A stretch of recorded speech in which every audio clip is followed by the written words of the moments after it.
If you've ever wanted to drink with devils in Hungary, witness a burning Viking ship, or simply see a snowman stuffed with fireworks and set alight in the hope of a good summer, you're in luck. Europe is home to some of the world's craziest folk festivals, and today I'm going to show you 8 of them, counting down to my personal highlight. And no, you absolutely won't be sober for most of them. Starting off my personal festival countdown with wacky action coming in at number 8. What do a giant wheel of cheese, a hill in southwest England, and a broken nose have in common? The answer is that they're all part of the annual Gloucestershire Cheese Rolling Festival. Sounds dramatic, but every year people gather at Cooper's Hill in Gloucestershire to race a massive wheel of cheese to the finish line. Sounds like my cup of tea. The festival dates back to Roman times, and according to folklore, men would hurtle down a hill in order to find themselves a lovely wife. Aww. Nowadays, the race attracts crowds from all over the world, with participants lining up to, quite literally, throw themselves down a hill. And forget the smell of burning rubber. The rolling cheese reaches speeds of 112 kilometers per hour. So unless you've got the momentum of Bigfoot, and I definitely don't, you're probably not going to be the first ever participant to catch it. It's also not for the faint-hearted. Concussions and broken bones are as traditional here as cheese and chutney. I think I would go for the latter though.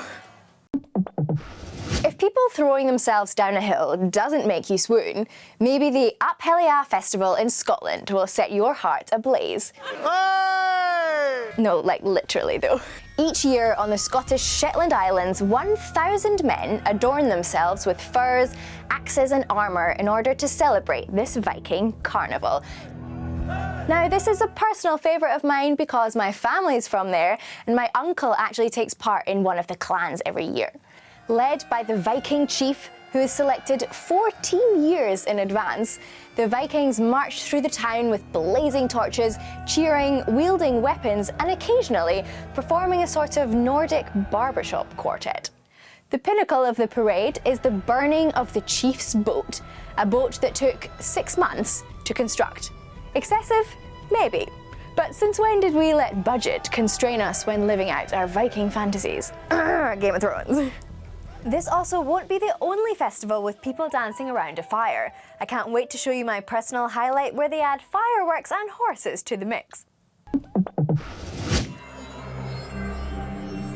After all that cheese chasing and Viking marching, you're probably looking for something a bit calmer. Ooh, enter the Fête de Citron, the lemon festival in Menton, France. If you need any more convincing to take that trip to the French Riviera, this citrusy celebration will make you press book flight faster than you can say lemonade au citron de menton. Lemonade au citron de menton.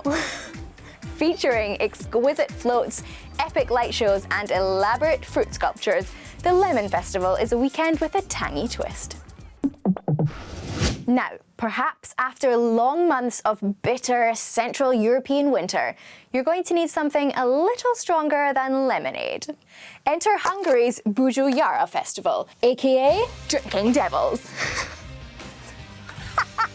Okay, but on a serious note, every February, mayhem descends upon the small town of Mohács. Hundreds gather to watch masked people, bujos, roam the streets, spreading a little light-hearted terror in order to scare off winter and make way for spring. The magical handcrafted masks are the stars of the show. Each mask takes up to 14 hours to make and costs hundreds of euros. Although you could argue that that's a small price to pay to escape winter in Hungary. Buju Jara's festival allegedly dates back to the 17th century, where the inhabitants of Mohács drove away the Ottomans wearing masks. These days, it's much more of a dress up and get drunk on homemade brandy kind of affair, hence the Drinking Devils. Sounds more up my street.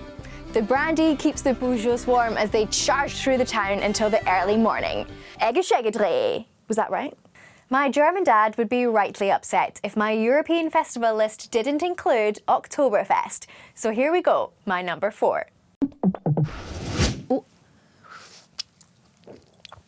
Typically running for a 2-week period in September and October, Munich's Oktoberfest is a celebration of beer, dirndls and South German food.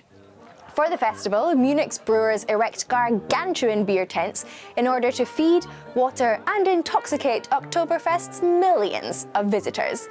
Those who are bold enough, or perhaps drunk enough, can take part in the traditional Stein-holding contest, in which you compete with others to see who can hold a full beer with a straight arm for the longest time. Prost! The things we do for good content. Oh, Beatrice, I did find the celebration rather severe in its aggression. I prefer a softer countenance. Oh gosh, hello. I've just been at the Jane Austen Festival in Bath with my lady-in-waiting. Okay, cut. Let's take the hat off. A once-a-year extravaganza in which hundreds of fans dress in Regency-era costumes in order to celebrate the Austen epoch. The pinnacle of the festival is the parade, in which attendees pull out all the stops and don custom-made gowns, hats and waistcoats. Some say you can even find your own Mr. Darcy. Staying on the equestrian theme, in the Spanish city of Jerez, there is an entire festival dedicated to horses. Feria del Caballo, or Festival of Horses, is held every October in Andalusia and promises three main attractions: horses, flamenco, and, you guessed it, sherry. What began as a livestock market in 1284 is now a joyous and colourful celebration of Andalusian and equestrian heritage.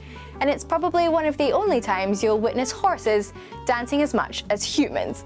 So grab a glass of sherry, throw on your best frills and dance flamenco. Is that even flamenco? Or is it more like flamenco? Right, shall I get my sausage ready? Coming in at the top spot, and we're back to a less colourful time of year with less frills, but perhaps a little more thrill. Every April you'll find a burning snowman in Zurich that's supposed to end winter with a bang. Welcome to Switzerland's Sechseleuten, probably the most explosive festival in Europe. Once a year, the usually mild-mannered Swiss run wild and burn the Brug, a huge paper and cardboard snowman. Like the drinking devils, the purpose of this fiery fest is to ward off winter and help spring get sprung. The Brug is set on fire when a clock strikes 6 and the church bells ring 6 times, hence the name Sechseleuten, which means 6 rings. As if being set on fire wasn't enough, the unlucky Brug is also stuffed with fireworks. And legend has it that the sooner the fireworks inside the 3-meter snowman go off, the bigger the bang and the better the summer will be. I mean, doesn't a burning snowman in spring just sound crazy? I love it. And what better accompaniment for the burning Brug than a wild horse ride around the fire? The fire burns late into the night, giving the locals the opportunity to jumpstart barbecue season with the embers. So don't forget to bring your sausages. So that was my ranking of some of the weirdest and wackiest festivals in Europe. Do you have any crazy festivals in your country? Leave a comment below, and as always, subscribe for more videos like this one.